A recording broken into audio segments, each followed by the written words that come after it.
not necessarily assist that process or assist in our cultural inheritance. So that's one part of it. So you'll learn about the history. You learn about how art was used. You also learn about what is it, conversations around what is it we need to do today and the images that we need to create for tomorrow. We have to have that conversation. How did you, in relation to that question, so in seeing that how art is used by Caucasian people, how were you able to kind of have that mind shift for yourself? Well, we have contemporary art today. There's a conversation going, what is African art? And people are saying you can't really pinpoint what is African art, what is contemporary African art today. Saying it's just world art.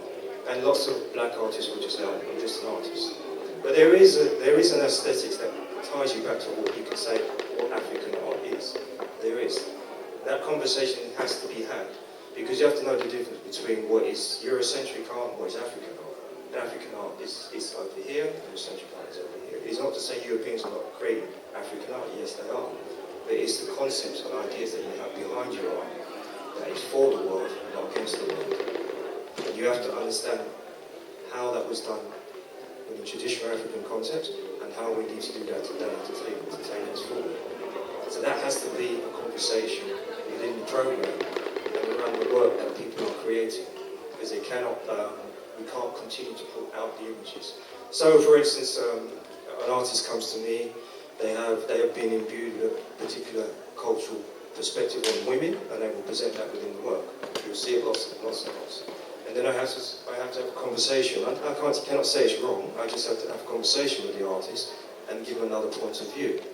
And then you'll find you'll start to lean over. And before you know it, coming out of the program, he's an African man. It's just a different way that traditionally in Africa, the woman will be presented in a particular way that will be respected, and that respect will always be continuous within the image. It will not present something different. So when you see in other cultures, we would not disrespect our women visually in that way. So that's another remit. You have to understand.